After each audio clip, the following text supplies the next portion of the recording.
स्वागत है आप सभी का हमारे YouTube channel Shashi sir official में। अगर आप नए हैं तो प्लीज़ चैनल को सब्सक्राइब ज़रूर कर लें। इससे पहले हम लोग गद्य खंड का 2 अध्याय पढ़ चुके हैं। आज हम लोग पढ़ेंगे तीसरा अध्याय लखनवी अंदाज। लेखक हैं यशपाल। इससे पहले हम लोग बाल गोविंद भगत, रामवृक्ष बेनीपुरी की और स्वयं प्रकाश जी की नेताजी का चश्मा भी पढ़ चुके हैं। इसके अलावा आपको सूरदास की कविता, तुलसीदास की कविता और सवैया उपलब्ध है। चलिए देखते हैं आज के क्लास में। आज हम लोग पढ़ेंगे लखनवी अंदाज। इसमें लेखक ने बताया है कि लखनऊ के जो नवाब होते हैं किस प्रकार का नकली शानो शौकत में जीते हैं। चलिए देखते हैं उसको। लेखक बताते हैं कि मुफसिल की पैसेंजर ट्रेन चल पड़ने की उतावली में फुकार रही थी। यानी जो ट्रेन है वो चलने के लिए क्या कर रही थी, हॉर्न दे रही थी। आराम से सेकंड क्लास में जाने के लिए दाम अधिक लगते हैं। ठीक है, ट्रेन में आप जिस कैटेगरी का लीजिएगा टिकट, उस कैटेगरी के हिसाब से पैसे लगते हैं।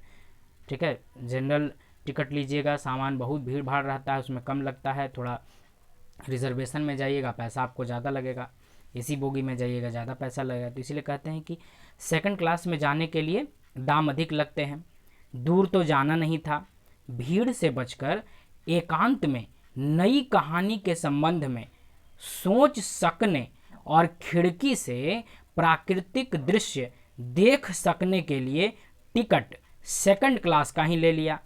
बताते हैं कि हमको ज़्यादा दूर जाना नहीं था, लेकिन हमने सेकंड क्लास का टिकट इसलिए लिया क्योंकि सेकंड क्लास में एक तो भीड़ भाड़ कम रहती है और दूसरा हम चाहते थे कि एकांत में बैठकर भीड़ भाड़ और हल्ला गुल्ला से अलग बैठकर नई कहानी के विषय में कुछ सोच सकें और जो खिड़की है उससे बाहर का प्राकृतिक दृश्य देख सकें। बहुत सारे लोग खिड़की पर ही बैठना चाहते हैं, बस हो चाहे ट्रेन हो। गाड़ी छूट रही थी। सेकंड क्लास के एक छोटे डिब्बे को खाली समझकर जरा दौड़कर उसमें चढ़ गया। अनुमान के प्रतिकूल डिब्बा निर्जन नहीं था।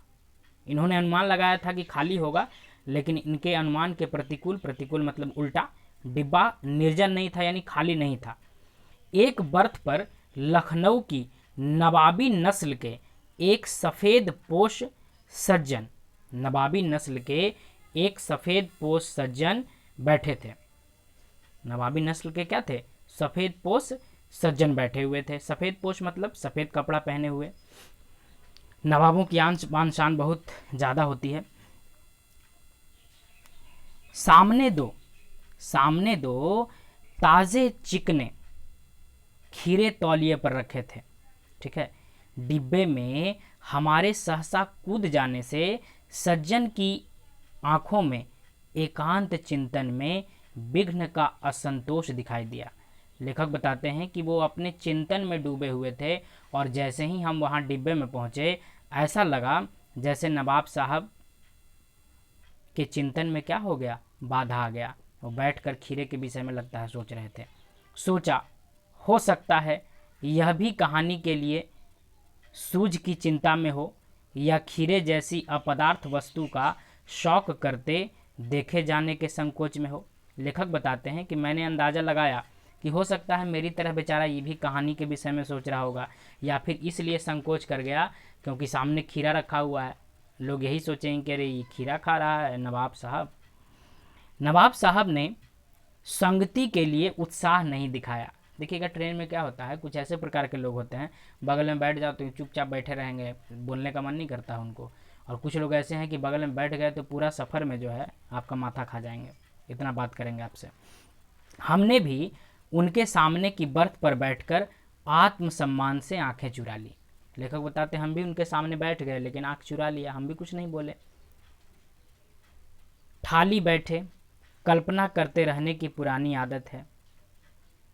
लेखक बताते हैं कि मेरी आदत है अकेले और एकांत में बैठकर मैं क्या करते रहता हूँ, कल्पना करते रहता हूँ। नवाब साहब की असुविधा और संकोच के कारण का अनुमान करने लगे। संभव है नवाब साहब ने बिल्कुल अकेले यात्रा कर सकने के अनुमान में किफ़ायत के विचार से सेकंड क्लास का टिकट खरीद लिया हो और अब गवारा न हो कि शहर का कोई सफ़ेद पोश उन्हें मंझले दर्जे में सफ़र करता देखे। अब लेखक अंदाज़ा लगा रहे हैं कि हो सकता है कि नवाब साहब को ये बात ख़राब लग रहा है कि सेकंड क्लास में सफ़र कर रहे हैं और कोई आदमी उनके सामने बैठकर उनको देख लिया, जबकि नवाब साहब हैं तो उनको फर्स्ट क्लास में क्या करना चाहिए था, सफ़र करना चाहिए था। नवाबों की शान होती है, सेकंड क्लास में पैसा बचाने के चक्कर में बैठे हुए हैं। अकेले सफ़र का वक्त काटने के लिए ही खीरे खरीदे होंगे, अकेले बैठेंगे, छीलेंगे, खाएंगे। और अब किसी सफ़ेद पोश के सामने खीरे कैसे खाएं भाई? लेखक बताते हैं कि अब बेचारे नवाब साहब संकोच में है कि अब किसी दूसरे के सामने खीरा कैसे खाएं। अगला देखेगा तो क्या कहेगा कि नवाब साहब क्या कर रहे हैं, खीरा खा रहे हैं। चलिए, हम कनखियों से नवाब साहब की ओर देख रहे थे, सामने की सीट पर बैठकर कनखियों से देख रहे थे। नवाब साहब कुछ देर गाड़ी की खिड़की से बाहर देखकर स्थिति पर गौर करते रहे कि खिड़की के बाहर क्या क्या नज़ारा दिखाई दे रहा है। ओह, नवाब साहब ने सहसा हमें संबोधन किया। आदाब अर्ज, उन्होंने आदाब किया, मतलब अभिवादन किया इनका, लेखक का। जनाब, खीरे का शौक फरमाएंगे, यानी खीरा खाएंगे। नवाब साहब का सहसा भाव परिवर्तन अच्छा नहीं लगा। इनको लगा कि अरे अभी थोड़ा देर पहले लगा जैसे कि बोलना ही नहीं चाहते हैं और तुरंत जो है बोलने लगे। भांप लिया, इन्होंने भांप लिया। इनको अंदाज़ा हो गया कि आप शराफत का गुमान बनाए रखने के लिए हमें भी मामूली लोगों की हरकत में लथेड़ लेना चाहते हैं। इनको लगा जैसे नवाब साहब जो है अपना रुतबा दिखाने के लिए हमें क्या कर रहे हैं, पूछ रहे हैं। जवाब दिया, शुक्रिया, किबला शौक फरमाएं, यानी शुक्रिया आप ही खाएं, मैं नहीं खाना चाहता हूँ खीरे। नवाब साहब ने फिर एक पल खिड़की से बाहर देखकर गौर किया और दृढ़ निश्चय से खीरों के नीचे रखा तौलिया झाड़कर सामने बिछा लिया। तौलिए को क्या किया, सामने बिछा लिया। सीट के नीचे से लोटा उठाकर दोनों खीरों को खिड़की से बाहर धोया और खीरों को बहुत एहतियात से मतलब संभल कर, एहतियात से छीलकर फाँकों को करीने से मतलब एकदम सजा के बढ़िया से छील के तौलिए पर सजाते गए, यानी छीलते गए और तौलिए पर क्या करते गए, सजाते गए। लखनऊ स्टेशन पर खीरा बेचने वाले खीरे के इस्तेमाल का तरीका जानते हैं। लखनऊ के स्टेशन पर जो लोग खीरा बेचते हैं ढंग से उसको छीलते हैं, ठीक है। छीलने के बाद उस पर जीरा मिला हुआ, नमक और पीसी हुई लाल मिर्च की पुड़िया भी हाजिर कर देते हैं, यानी खीरा पर लाल नमक, आपको जीरा और मिर्च छिड़क दिया जाता है।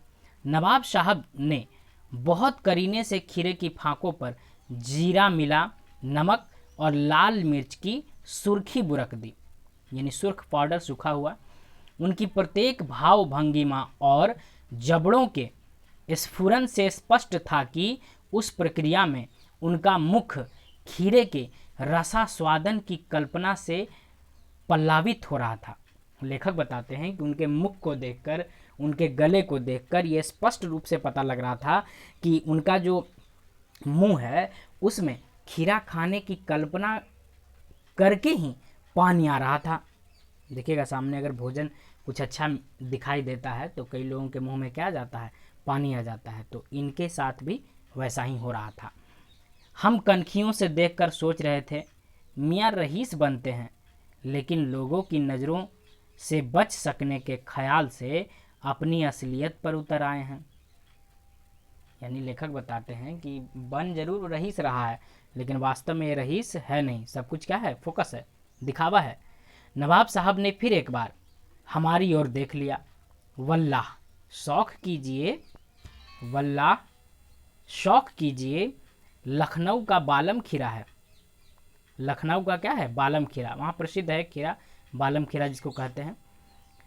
नमक मिर्च छिड़क दिए जाने से ताज़े खीरे में पनियाती फाके, ताजे खीरे की पनियाती फाके देखकर मुंह में ज़रूर आ गया, पानी ज़रूर आ गया। लेखक बताते हैं कि खीरों को जब मैंने देखा तो मेरे मुंह में भी क्या आ गया, पानी आ गया, लेकिन इनकार कर चुके थे। आत्मसम्मान निभाना ही उचित समझा। लेखक बताते हैं कि एक बार मतलब इनकार कर दिए, अब दोबारा हाँ कहें तो ये अच्छा लगेगा नहीं। उत्तर दिया, शुक्रिया, इस वक्त तलब महसूस नहीं हो रही है, मतलब प्यास नहीं महसूस हो रही है और ना ही इच्छा लग रही है खाने की। मैदा भी ज़रा कमज़ोर है, मैदा यानी लीवर, मैदा भी ज़रा कमज़ोर है, किबला शौक फरमाया, आप ही खाएं। नवाब साहब ने सतृष्ण आँखों से नमक, सतृष्ण मतलब ऐसा लगता है जैसी प्यासी आँखें हैं, नमक मिर्च के संयोग से चमचमाती खीरों की फांकों की ओर देखा। खिड़की से बाहर देखकर दीर्घ निश्वास लिया, श्वास अंदर लिया। खीरे की एक फांक उठाकर होठों तक ले गए, फांक को सूंघा, स्वाद के आनंद से पलकें मूंद ली। यानी इन्होंने क्या किया, खीरों को सूंघ कर, ऐसा लगता है जैसे सूंघने से ही इनको क्या मिल रहा है, पेट भर रहा है, सूंघने से ही एकदम आनंद ले रहे हैं सूंघ सूंघ कर। आप भी किसी चीज़ को देखते होंगे तब ऐसा होता है। मुंह में भर आए पानी का घूंट गले से उतार दिया, इन मुंह में जो पानी आया था उसको घोंट गए। तब नवाब साहब ने फांक को खिड़की से बाहर फेंक दिया।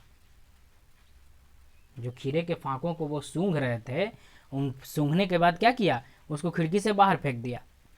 नवाब साहब खीरे की फांकों को नाक के पास ले जाकर वासना से रसास्वादन कर खिड़की से बाहर फेंकते गए।